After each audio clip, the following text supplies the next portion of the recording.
first time ever. Hear you loud and clearly. And it was going place. That stuff's great. But the game is not a roguelike. Boomer shooter. Bang. Hello, this is John St. John, and you're listening to KWEP In the Keep, bringing you all the hits from the finest in the world of gaming and entertainment. Now sit back and relax as the drowned god Cthulhu lulls your mind with the tastiest talk in town. Welcome to another chapter of In the Keep podcast. I'm your very own prophet of the drowned god, the Motherlode. The Keep is a collective of gaming enthusiasts compelled by the drowned god Cthulhu to frag and jib one another into oblivion for all eternity.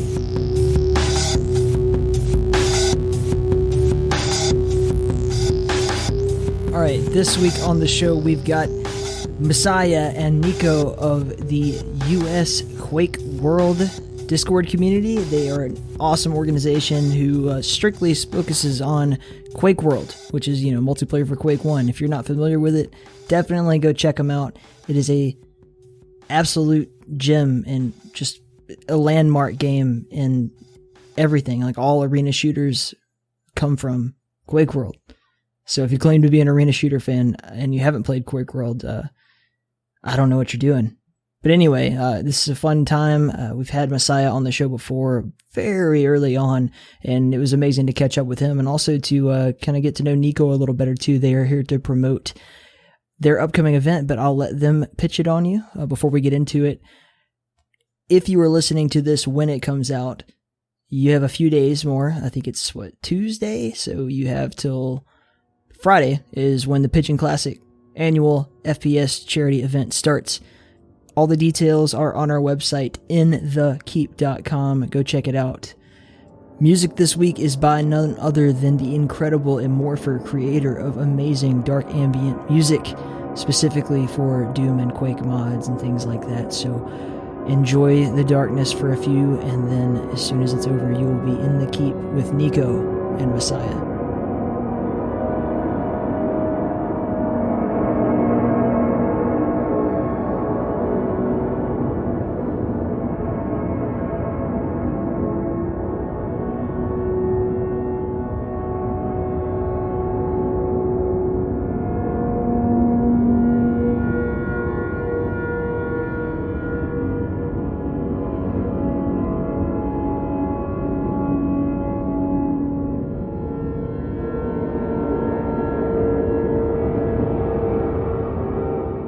I'm M3ssia from the US QuakeWorld community, and we're just here today to promote like an upcoming tournament that we're like a draft tournament that we're going to be having.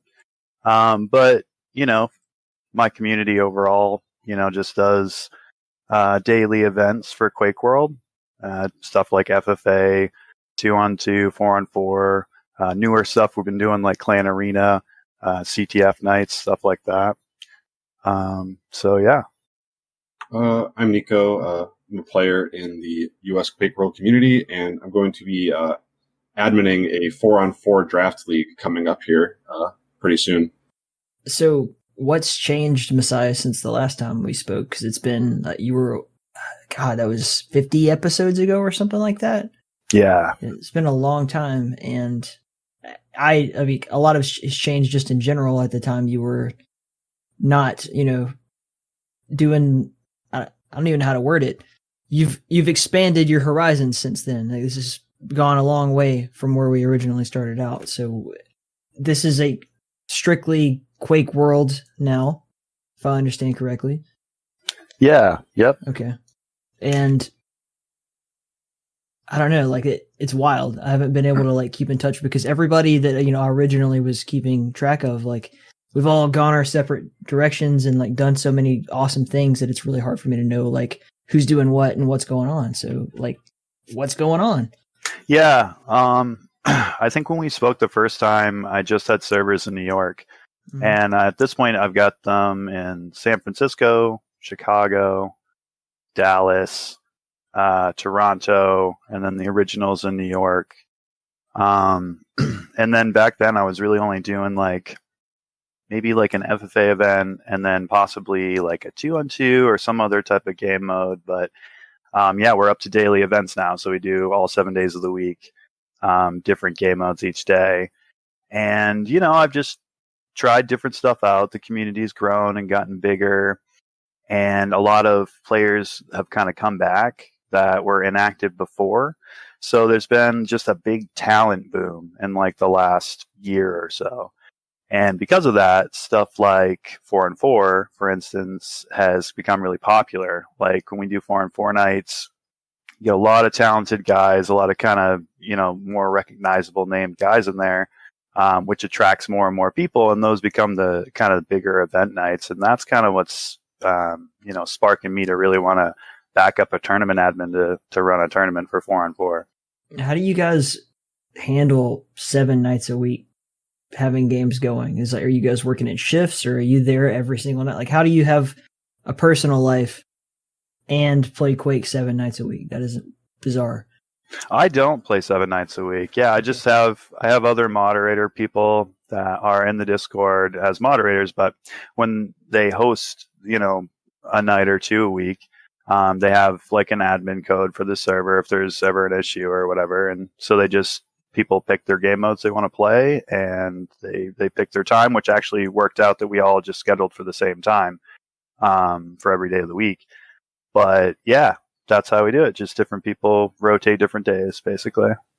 Right on. So that ultimately brings us to where we're at now. So we're organizing a 4-on-4 draft league. As you know, no offense, my least favorite of all things to do in Quake is QuakeWorld 4-on-4. It's just too much for my little stupid brain to handle. So where did this come from, and what are your plans for it ultimately?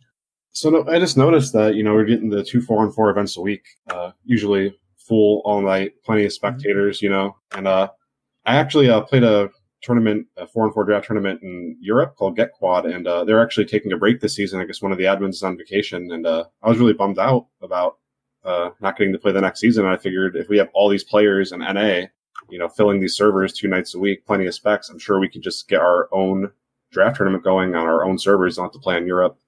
Okay, so you're like filling the void. It goes both ways. Like, not only are you filling the void, but you're also like kind of taking the opportunity for the NA players to, actually have something to do for once instead of having to play over there. So I'm imagining, are you going to have the European players also like open welcome to join in? Yeah, of course. Okay. Yeah, of course. Yeah. It'd be similar to Get Quad, how NA players play on the EU servers, just have the EU players play on the NA servers. Yeah, we actually have probably like between 6 or so, maybe like 6 and 8 overall, like active Australian players too. And like, 4 of them have regularly been coming to our events. So it's been really cool. So, if they play in LA, they can get a decent-ish ping, good enough like we could get to Europe. So, yeah, that's been cool too. So yeah, I mean, it would be definitely open worldwide, just with a focus on NA. Yeah, no, that's great. I mean, it's good synergy there for you guys to be able to like balance. You're picking up where the Europeans are currently not doing it, but that's got so many different good repercussions, in the long run for you, because that brings a lot of community that otherwise wouldn't have been playing with you guys into the fold. And I'm assuming they're going to be, joining the Discord to participate in the events and just overall good branding. So hell yeah, that sounds like a great idea. Yeah, I mean, there's a lot of guys that aren't going to be playing in Get Quad or those tournaments as well, just because they don't want to play at 100 or 120 or 150 ping. So this gives them the opportunity as well to do something more local. I don't think they've done like a 4-on-4 draft or a 4-on-4 tournament in NA, and I looked into it and asked a couple people, and it's been at least like 6 to 8 years. So this would be pretty monumental if we can pull it off.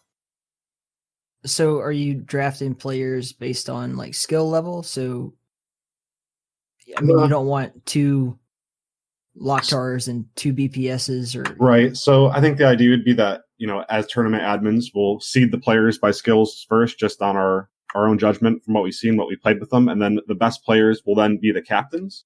Mm-hmm. And then we'll have them draft players based on, their perception of the player's skill. And ideally, we'd be trying to stream the draft process, have all the captains on Discord and have the list of players, Right. And even then, so how long is this projected to last? The tournament, I'd say depend on the amount of teams, but usually I'd say a tournament like this takes 2 to 3 months. You start off with a double round robin group stage and then have the top, 4 whatever teams then do a double elimination bracket. I'd imagine level of commitment from players. I'd really only expect you to play one match a week. You get your opponent, you schedule your match for the week, you play it, and walkovers. If anyone had scheduling problems, couldn't show up, assign the next week and just keep going like that. Yeah, and is each team gonna have subs, a set person who's their alternate, or? We've considered that. In Get Quad Open, we did that. We had the 5-player teams in case someone couldn't make it. In our experience, though, it was usually all 5 people showing up to every game, which then usually had people swapping out on maps, which isn't as fun. But I'd be open to the idea of having a sub pool for people who know they can't commit weekly to games, but would be available to sub for someone that couldn't. I think that could be a pretty good idea. Man, I tried to play this season too, but I was on a team and I was the last one picked. And, in that position where I'm the 5th person, that's what happened. All 4 people showed up every game and I had a really high ping. So obviously it was advantageous for me to be the one who would sit. So I think the pool would probably be a better idea overall. And is there a prize at the end of this, or is it just strictly for fun? Bragging rights. Okay. I think it's definitely a cool idea too, because in my experience playing on an actual team, where you practice and you kind of go over the maps that who's strong at what and where are you weak at, and kind of look at those things. It's really a different experience than our 4-on-4 events that are weekly, just because that's always a pickup. And even if you elect captains and the 2 best players pick teams, it's still always going to be a pickup where the communication isn't going to be as good as it would be, when you're on an actual drafted team. And that is an experience we're trying to really bring to NA. Yeah, this is all good timing and just overall good, I think, for the community in general. We didn't get a QH LAN this year. Hopefully we can pick it up next year. We had so many hopes, and then just, COVID fucked everything up. But I'm excited to see how that works out overall. But then my next question is, who's in North America, who's team captain material? Because, Blood top Dog, of my head, yeah. Yeah, and then Bogo Joker, Dusty, Vegeta said he'd be down to captain. Off the top of my head, those are some pretty good players. So what was that? 4 players. Below that, maybe Serp. Serp's pretty good, right? Seen him top for a couple games. What's nice there is with those selection of players, being a captain, it's really helpful. Being on VC and being a lower skilled player, even if you're totally new to 4-on-4, you've only done the practice stuff. I think it's really, they can be very kind of decisive, kind of stay here, collect this, kind of go and do this and this and this. And that's actually leading to you getting frags, and you're kind of watching yourself kind of get better just playing with them and having that direction. So it's kind of cool to be in that team element and then really have sort of the leader of the team kind of showing you the ropes, And do you have a production team set up for this? Are you going to be streaming every match or trying to at least document it all?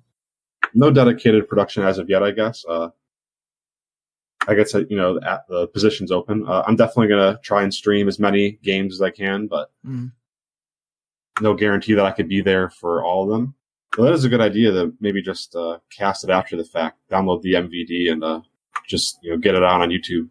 Definitely. Anything you can. As far as I'm concerned, if it wasn't recorded, it didn't happen. And that's not to say for me, obviously I respect what you do and stuff, but if it's not available for people to find after the fact, then they're you're not going to attract more people that otherwise weren't already involved. You know what I'm saying? Yeah, I totally get that. Yeah, it's crazy.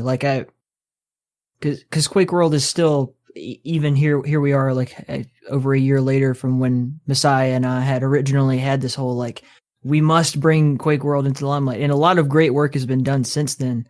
But it's like we're still not where we want to be, obviously. So if you continue to do it, I'd say like make sure that you get as many videos out there as possible, popularize the shit out of it, and then like, I don't know, like you can't have like flat textures in the videos either. Like make it look as beautiful and attractive as possible, because I mean we gotta suck in those non-current audience members somehow. The target demographic is not actually the target demographic. It's the people who don't already love the game. No, I totally see what you're saying there. Yeah. I think the timing has just become right now to actually have a draft tournament like this, where we feel like we do actually have enough of a player base to get it done. And I think once like you were saying, once you're having a tournament like that, again, through the streams and YouTube videos and stuff and the documentation process, I think that's definitely a good way to promote those videos and those streams and that stuff. Yeah. So I think it all just kind of coalesces together.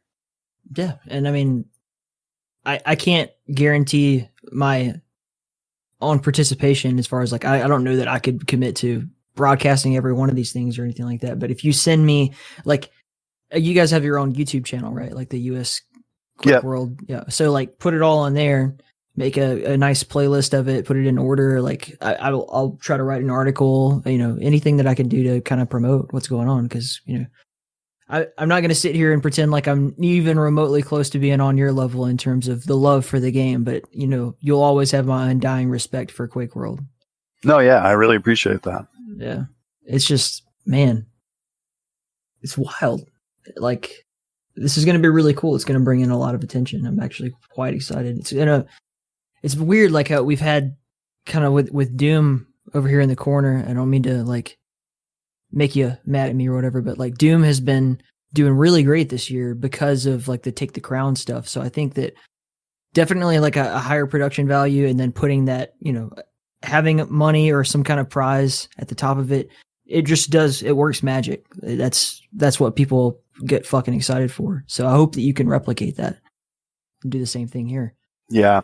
I've just never really felt like ever putting a lot of effort into a tournament that wouldn't work. And I just feel like right now is definitely the time that it's going to, you know what I mean? And so that's kind of where, all the effort is kind of going into that idea. So what else are we excited about in general? Like we have this awesome draft cup going on. You have like every single day weekly events.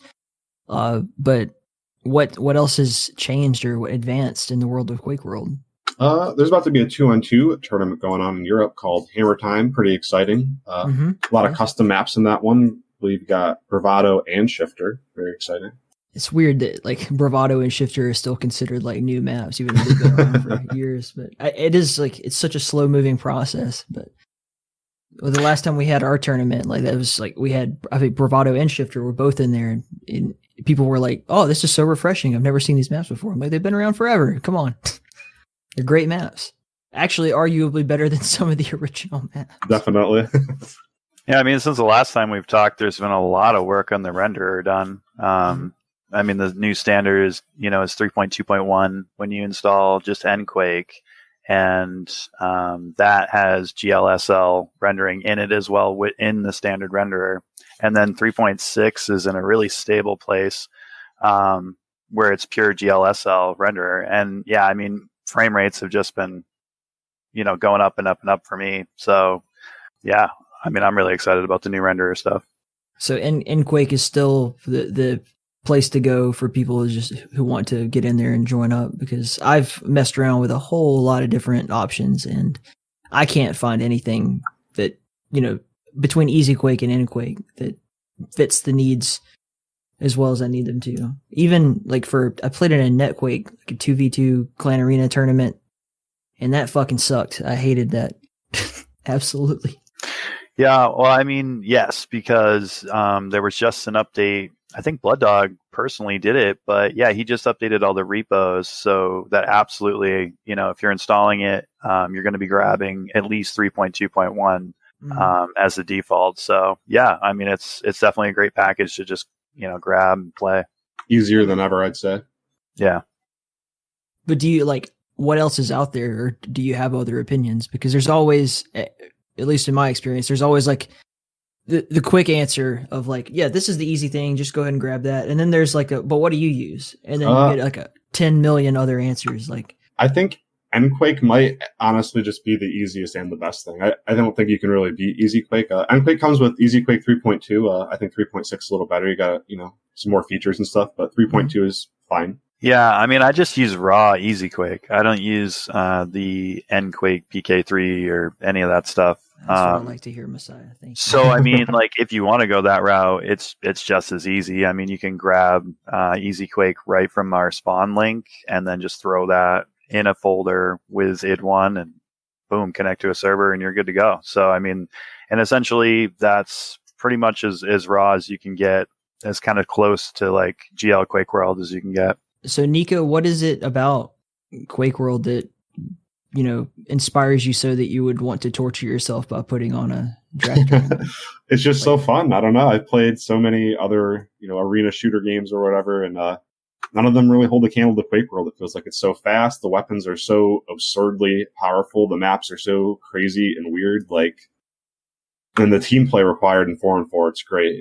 Communicating in voice, controlling the armors, running the map. It feels really good to get, a good map lock against an opponent that is good.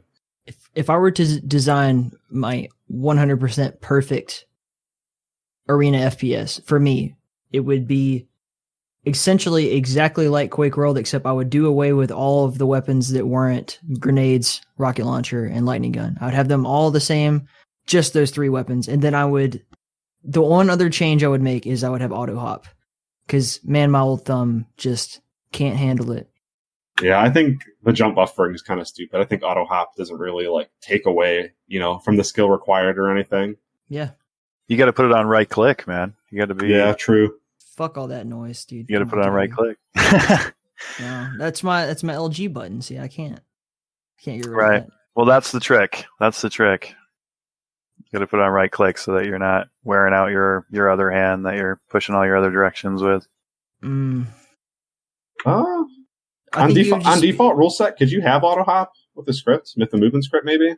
I'm sure you could implement it somehow, but then you'd have to convince everyone who's going to put on any kind of competitive event that it should be allowed, and then there'll be a big fucking argument about it. That's been a big fucking argument recently, believe it or not. There's been a couple threads on the QuakeWorld forums as of the past couple of weeks. One discussing the removal of rule sets entirely. I can't remember what the other one was, but it was something in a similar vein. Yeah, that's right. I don't know if it's worth, to me anyway, I don't know if it's worth having the argument with people who are so ingrained in their way of thinking. I would rather just take my ball and fucking, all right, let's design the perfect game exactly how I want it to be played. But then, then it would be like such a hassle to get it to take off. It would probably never happen anyway. It's a pipe dream.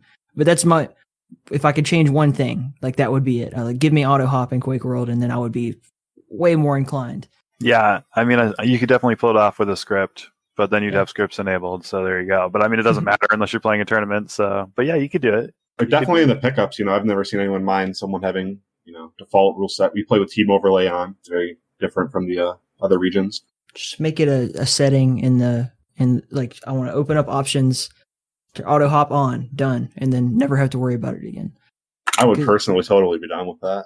It's just we're always going to have to mull around the same discussion, as we always do when we talk Messiah. It's we always struggle to get new players, and it's the failure to modernize will always be that.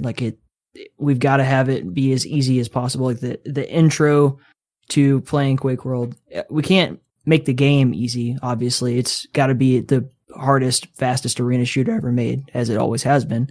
With, I think, Warforged being the only one that I'd say is faster than QuakeWorld. Or Warsow, either way, whatever you want to call it. Cocaine Diesel, there's Q Fusion. That extra jump button, man. People do crazy stuff. You watch a Clan Arena tournament, or just people playing Clan Arena, they fly around. Because, obviously you have that push off button, so you can just, it's pretty cool. But I feel like it's a hard discussion to have. There should be just a totally 100% overhaul, modernize the game. But then if we did that, then there'd be a bunch of people who are like, fuck that, I'm not moving on, I'm sticking with the old. It's exactly what happened with Warsaw, right? You try to do something new and fresh and modernize it and make it easy for everyone to play. And then there's a whole group of people that are just like, we're not doing that. Well, I don't know. Do you want more people, or do you want to just play with the same old group until they all get old and die? Yeah, the goal's always more players. Yeah, for sure. I don't know. I feel like, this tournament as well is another step in the right direction for that. Like, even as you said, like, you're not your favorite game mode. Like, you're not interested in playing 4-on-4, yourself personally. But I feel like, you've had bad experiences, and those bad experiences have come from pickups, and it's because the skill was just not balanced.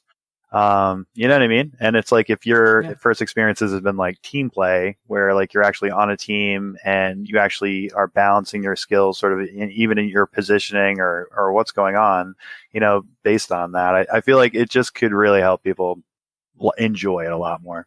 Yeah, I wouldn't say it's just because I've had a bad experience. It's more like how much time do I want to put into being good at something? And like QuakeWorld 4v4 is like the mother of all difficult team play games I've seen. It's maybe Capture the Flag, but even Capture the Flag is fairly like straightforward in how it works. Like, you guys have this game that was with maps that are not really meant to be doing what you're trying to do with it, right?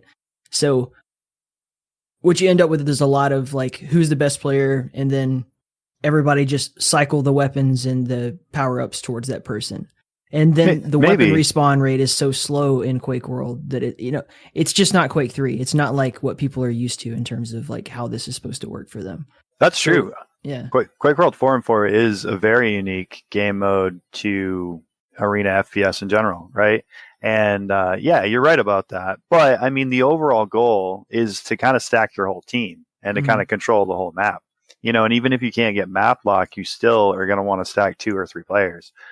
So yeah, I can see when you first get into 4-on-4, that is how it seems. Like, yeah, let's just give the good player all the stuff. But once they get stuff, they got to help you get stuff, and that's literally their goal. Like, if they've got a rocket, they're at red armor, and you're at red armor, and they take it, they should literally sit there for that amount of time for it to spawn again for you to take it. You know what I mean? Because that is beneficial to stack the whole team. But then where are the examples of this? Because what we have, like the top level of competition, right? We have QH LAN and we have draft tournaments that are Blood Dog and Milton, basically doing exactly what I just described. So I'm not arguing with you. Like, I think you're 100% right. It's just that, how do we get that message across to more people? So hopefully you can do that with this tournament. Sure. Yeah. No, absolutely. Yeah. And I mean, I guess you do see it too at a higher level, but I think if you look closely, like there's definitely a lot of waiting and sort of guarding stuff to let, your teammate grab it or whatever. It happens. It's out there. I mean, to be a dominant team, you definitely need at least 2 players stacked, at any given time. Once you're down to 1 weapon, it gets pretty hairy. And then when you're actually like hosting this tournament, right? So let's assume you're going to have, Blood Dog and Vegeta at their team captains, right?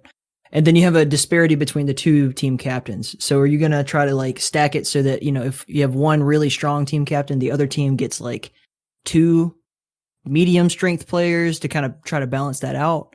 Or... Right. I would assume the strongest captain by, whatever admin vote would get the last pick. Mm-hmm. So that the weaker captains can get stronger players. Okay, that's a good plan. I like that.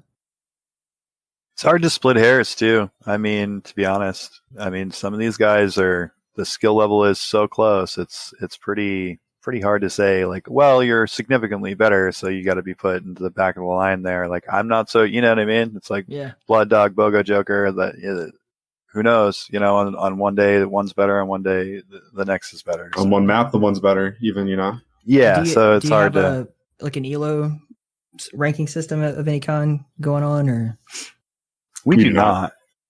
That would be so beneficial. Like, we're still working on getting a War Mama to work in Warfork, and when that happens, then we can hopefully just something like as simple as a King of the Hill. Like, I want people to have a good time, and in order to do that, I have to like have them in ascending skill order. Like last year at the Pigeon Classic, we ran into that problem quickly. It was just like we're like, oh, I don't know who this guy is. We'll throw him in the middle of the pack, and he ends up being the best fucking player in Europe. So I think it was Onos. and just ran over all of the competition, and that's no fun, even for a charity tournament. So I don't know. You got to have something. We got to have something to go on. I would think if a great player just emerged out of nowhere and we had no idea, you know what I mean, and they got drafted to some team, I would think a captain would be like, oh, wow, okay, so I think this guy might be a little too strong for this team or whatever. We'd have to rebalance. You know what I mean? I do think that most of the people that would be captains in this tournament would be, you know, honorable enough to do that. I don't think they want one-sided games.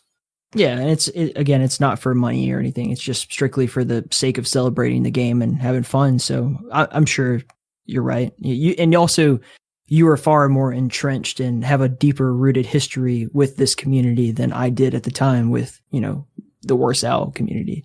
So I'm assuming you would just recognize pretty much anything as soon as it came up. So that's good. Yeah, I think we're definitely doing the ELO system, the old school way of just knowing players and the experience of where the skill is and on what maps. And of course, we're not going to be always 100% right. But I think collectively as a community, we have a pretty good idea. And then on draft day, that's kind of how that goes down, hopefully. Yeah. I might be misremembering a little bit, but even the QCon at home tournament didn't have too many fake nicks going on it. And that was, you know, for $3,000 or something. Yeah, this was the one that Jahar hosted, I'm assuming. I think I was working nights at the time. And so I was at work when it happened. I don't even think I've seen the VOD, to be honest with you. How did that go? It went good. I watched a lot of the games. They were all pretty good. I only really remember one guy who had like a name that no one recognized and was playing really good. I think it was King of DM1, but shouldn't be too hard to guess who that even is. Yeah, I jumped into the TS 500 for a little while. I had to stay awake because I wanted to see the MDF because we had had that long tournament going on that led up to Bethesda allowing them King Diamond to stream it on their channel. So I stayed up for that. And by that point, I was already like pretty fucking, you know, I had a few, let's put it that way. And I was like, well, fuck it. I guess I'm playing Quake 2, even though that's like, I'd never play Quake 2. So I did that for a while. And then I don't know, that whole thing was fucking weird, man. Like I felt like it was such a missed opportunity, even though it was a good opportunity. Like QuakeCon at home overall was fun. And it was cool to have the community kind of step up. But I feel like if it had been planned out and better organized, we could have done exponentially more than we actually were able to do in the short amount of time we had to plan it. I would say it was well executed. I mean, if that's the case, I didn't know it was under such a short amount of time. Yeah, I think I got word that, you know, obviously like Jahar was probably the first person to like really have an idea of what's going on. But like, you know, all we knew was that QuakeCon was canceled, which for me, like I'm going to QuakeCon every year until I'm dead if I can make it. So I knew that it was canceled. And like, all right, well, I guess we'll just have some community tournaments. And then I feel like if Bethesda had been maybe quicker to brand it QuakeCon at home and let people know like that, you know, we can, whatever we do will be officially sponsored, right? Right. Like that would have made a much bigger impact. Tasty Spleen did a great job. The multiplayer Doom Federation did a great job. I had asked, around in like just different people I knew in the QuakeWorld community, like, hey, what's going on? I probably should have just messaged Messiah to begin with, but I was like, is anything going on? Do we have any plans for this? And like a lot of people were like, I didn't even know that was going on. Like, so the word was not quick to spread. I don't know. I'm not here to criticize. Like I had a great time and I'm glad it happened, but I feel like it could have been better. And hopefully, you know, if we don't get a physical QuakeCon in the, you know, next year, which God, if we don't, I'll be so upset, but then we'll have, you know, an idea of what we could do better going forward in terms of getting these things off, you know, without a hitch and with a bigger audience. Yeah, I think it would be cool to just keep all the remote stuff going as much as possible too. Like, even if they're doing a physical QuakeCon, I think that'd be really cool to just kind of keep it up. Yeah, it's just like, you know, name branding, really. It's like if you call something QuakeCon, it's going to get more attention than if, you know, it's just called like the I don't know, 4v4 draft league that you haven't heard of before. It's like an established name brand does more to sell things. Or if you could get sponsored by Coca-Cola or Monster Energy, you know, whatever you got to do. Yeah, right. But I don't know. I'm always just like thinking about this kind of stuff. Like marketing is such a difficult task, especially for, you know, a grassroots community to pull off. Like with Realms Deep, when I didn't even think Realms Deep was going to get sponsored by Monster and Logitech like that quickly. That was so fucking crazy and like really fast. It happened very shortly before we kicked it off. So I don't know. By the way, if I'm rambling, just let me know. I'm just like having a good time thinking about all this stuff with you guys. No, it's all good, man. Yeah. What other plans? Like what comes after a draft cup like this? Like what do you hope to accomplish with it? More 4-on-4, more games in NA. If it's really good, maybe even a season 2, maybe go for a 2-on-2 tournament draft or a 1-on-1 tournament. Love tournaments. Just player participation, really. Like it really ramps up in the EU when there's a tournament. I mean, when there's not a tournament, you have about maybe half the player base. And when there is, they're all, at least a lot of them come back and play. And I'm really hoping doing these podcasts and just kind of trying to get the word out by any means necessary that attracts, former players or inactive players that aren't already aware of our events and stuff like that. Just trying to get the word out, get more player activity.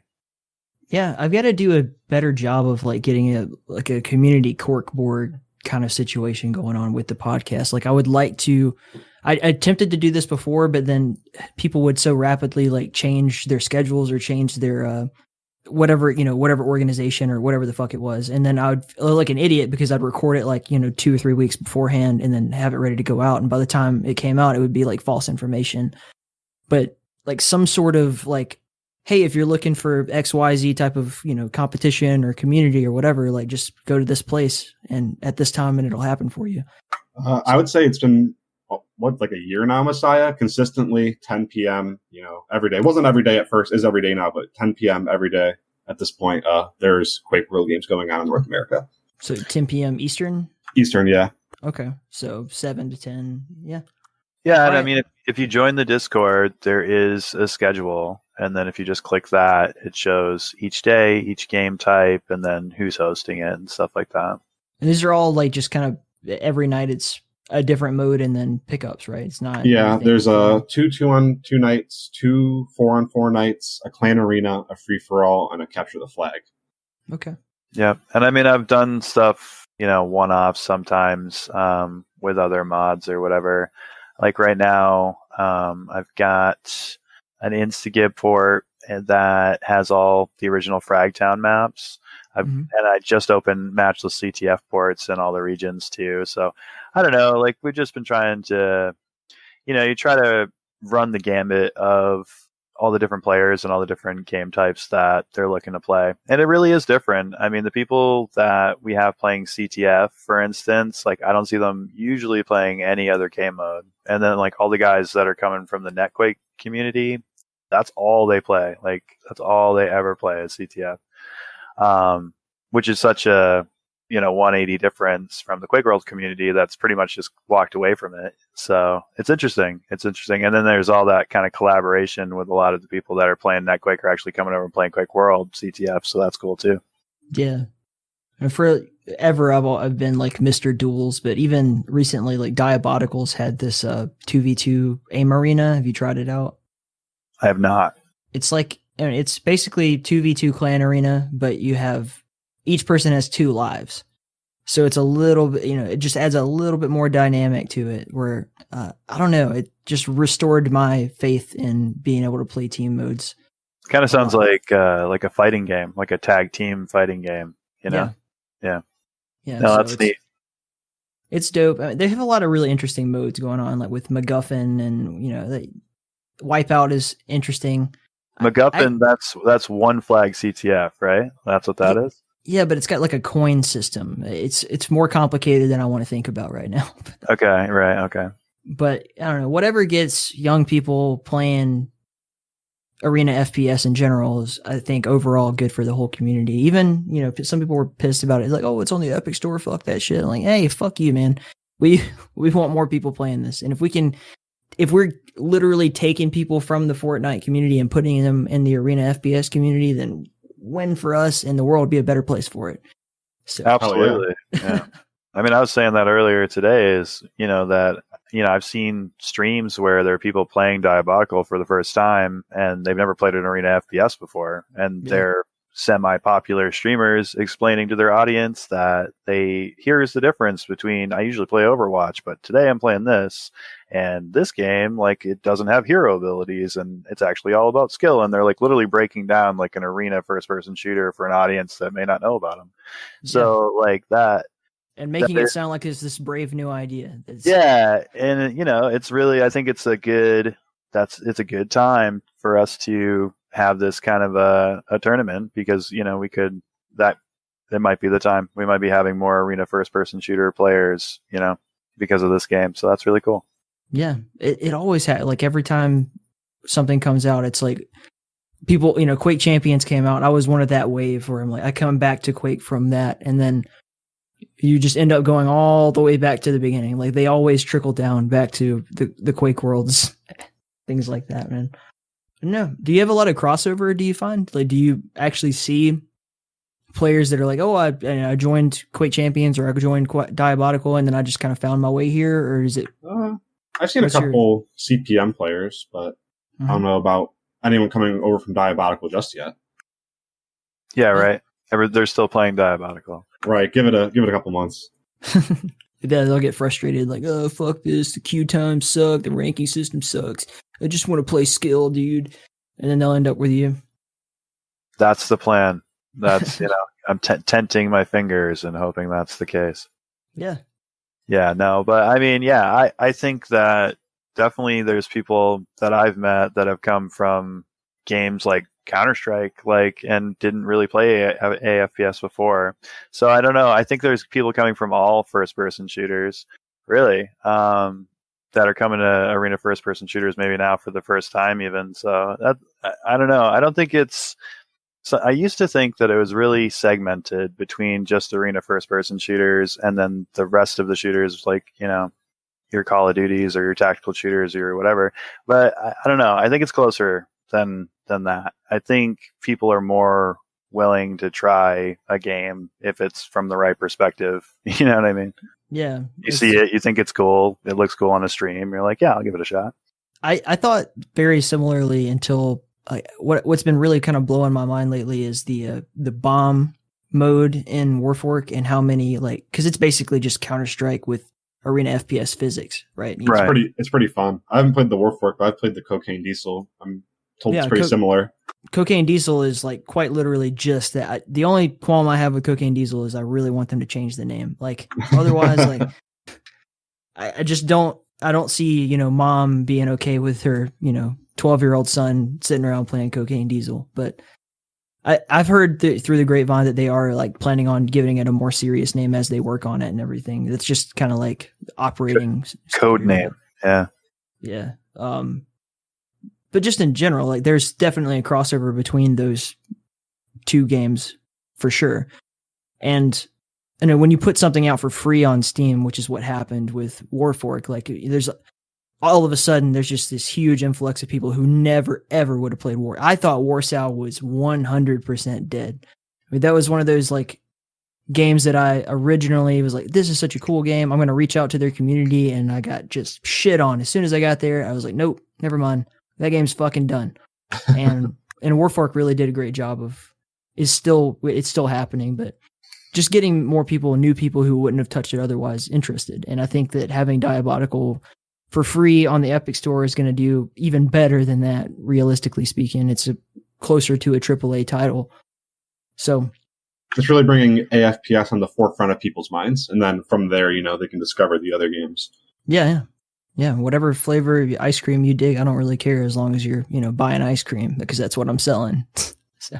Yeah, man, the fighting game community seems to keep up. They have their dedicated player base, and they have their dedicated, like, Twitch viewers to the tournaments and stuff. And I think, with Arena FPS, you really only see that with, like, Quake Pro League, and you don't really see a lot of high viewership. And now you're finally seeing it with another game. You're finally seeing it with Diabolical, and that's cool. And actually, you're seeing the numbers just every day. Like, there's not even a tournament going on, and you're seeing 2,000 people watching. So that's pretty cool. Yeah, I'm just 100% in on competition. Like, that's what I want to. When I hear the word tournament, when I see, some sort of prize or whatever like that, I don't know why. It's just like some sort of basic human nature thing that happens, but that's what I want. So yeah, whatever we got to do to get people involved in that kind of stuff. And I think that's what gets people involved usually is like competition. It's a competitive game. I remember a point in time when the open arena community was, for whatever reason, the heads of the organization were like, we don't want this game to be about competition. Like, what? How do you fucking? I get that you want to have a casual audience and you want people to just play for fun, but like, it is by nature a competitive game. So how are you just going to cut all that out of the community? And then, yeah. But then we just had a Rat Mod CA tournament the other day, and that was fucking awesome. So hopefully that keeps growing. Not sure. Yeah, I mean, and I think the reason why I play 4 and 4 so much, and that's all I actually host anymore in the community, is just 2 nights of 4 and 4. But yeah, it's super. There's so much depth to it. Like, yeah. It is timing stuff, you know what I mean? But there's so many moving pieces. You know, there's 8 moving pieces on the map, and you're trying to always understand where your team is. Well, you have team overlay, so you know that. But like, you know, where they're at, what their health is, what their stats are, what the weapon they have, and then you're always worried about exactly team, you know, your enemy position as well. You're always worried about when quad's going to spawn. You're always worried about pen. So there's like a synergy between you and your team to control something that's really kind of out of control because there's so many moving parts. You know, the difference between like duel or even 2-on-2, it's not more chaos like than FFA. It's like this controlled chaos, and it's really cool, I think, in that way. I need to get Milton back on the show. I promised him that we would do it sometime after Diabotical's release, so it's going to happen. Like, I'm not sure when, but it will happen. But this is one of the things that we talked about was, you know, because so many people put so much emphasis on duel, and it's very easy to fall into this trap of looking at something like 4v4 and then falling for the trick of like, oh, there's so much, I don't understand what's going on. There's so much chaos. There's too many variables. So then I can never understand this, or, you know, or it then requires less skill somehow because there's just too much chaos. It's like they buy into this idea that it's not possible for me to ever understand it or grasp it. But the more in control and the more experience you have, obviously, it is clearly just a more complex version of the same thing. And that's what Milton was going on about, which was very difficult for my pea brain to really take in, was he's like, I feel like I have mastered duel. Like, there's nothing left for me to prove in duels. So then the only thing I enjoy anymore is 4v4s. Yeah, I would definitely agree that it is probably the next level. Yeah, from duel, just because there's so much more to think about, and there's so much. Yeah, there's so much to learn. Exactly, there's so much strategy, and that strategy changes, you know, every map, but not just every map, but every instance, you know, of where your player positions are, where your enemies are. So it's pretty cool. All right, guys, we've been here for quite a while, so I don't have anything else in particular I needed to ask, but if you have any other thoughts you'd like to talk about before we get out of here, let me know. I don't have anything in particular. Play more QuakeWorld on Quake.com. Get started. Yeah, and definitely go to discord.usquake.world. Join the Discord. You know, daily events. Find one you like. Start with FFA if that's what your comfort level is, and it's fun, man. I mean, FFA, we're definitely still getting 10, 12 people, you know, usually every event. So lots of frags to grab and lots of fun to have. Yeah, send me all the links and send me the schedule too. I'll try to post it somewhere in the episode notes, at least on YouTube if I can. Yep, and it's been the same for months and months and months, so should be good to go. Right on. All right, man. Well, thanks for having us, and yeah, everybody. I mean, definitely consider, you know, any sort of contribution to this endeavor. You know, if you want to play in the 4 and 4 draft, if you want to help us with any sort of streaming or any sort of production stuff or casting or anything like that, you know, we absolutely need talented people to help us do this. So I'm sure you'll get some volunteers, if nothing else. Let's see what happens though. For sure. All right. Thank you to Nico and to M3ssia for being awesome guests and for, you know, doing what they do for the QuakeWorld community. It's truly what's the myth of Sisyphus? I don't think anything can get Messiah down. This guy loves this game, and I hope that hearing his passion for it will inspire you to whatever it is that you're passionate about, even if it's not Quake. Like, to be that passionate about something is truly remarkable and admirable. So I also want to say thank you to all of our supporters on Patreon: Paul, Moose Dots, Zach, Alexander, Brad, Red Eyes, Anthony, Robert, Jack, Brandy, Fred. You're all incredible. You're all amazing. We could not do this without y'all. And all the other ways that people support. So, there's people on Twitch subscribers and Discord boosters and people who support in non-monetary ways just by being awesome and being sure to retweet or helping out and everything. You all know who you are. The apostles of the keep, the high priests, just the community members in general. You cultists are absolutely amazing. If you'd like to support the show and you don't know how, we have a support page on our website, inthekeep.com. It's full of awesome ways. We have 3 affiliate links on there right now that you can check out.